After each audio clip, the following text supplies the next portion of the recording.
bit here since the pressure has been dropping. The storm is getting stronger. This was what was forecast, though. It's a Category 3 storm now, expecting to intensify to a Category 4 as it approaches South Florida in the next several hours. Right now, it is still moving northwest at 12 miles per hour. Forecast still takes it right up our coast overnight tonight, all throughout the day tomorrow, as a powerful Category 4 storm. So we're talking wind and rain.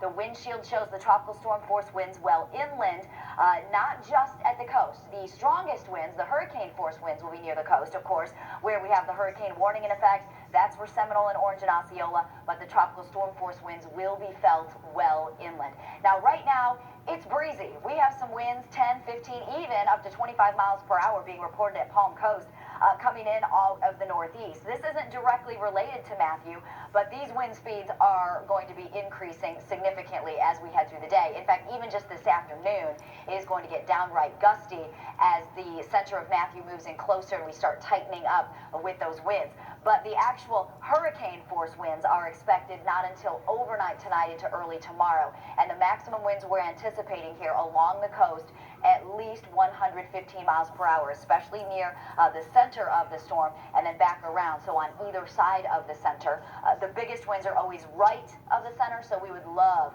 for this eye to stay off our coast. It is possible, though, it could come right up the coast in central Florida. Still expecting hurricane force winds even in Seminole and Orange County, also Osceola as well. That is why the hurricane warning is in effect there. And then we have the tropical storm force winds expected back through our inland areas for Marion County, Sumter, and down through Polk. The outer edges of the rain are moving through South Florida now. The big wall of water, though, is still out in the northern Bahamas. That's also where the big wind is, too. So, in fact, we've been checking the winds here, Kyle and I, in South Florida.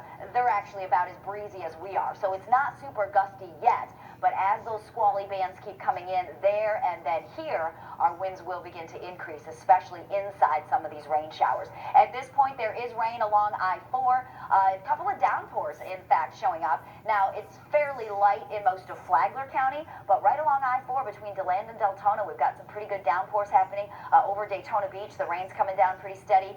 Lighter across Orange and Osceola County. Lake Apopka has a nice little shower happening there. And then Brevard County seeing some lighter showers coming in too. So these are just going to keep on going throughout the day today. And then as the center of the storm gets closer, especially once we get into the evening hours, that's when we're going to start seeing more rain, stronger winds, and then our conditions will really be deteriorating. So anything you still need to do, please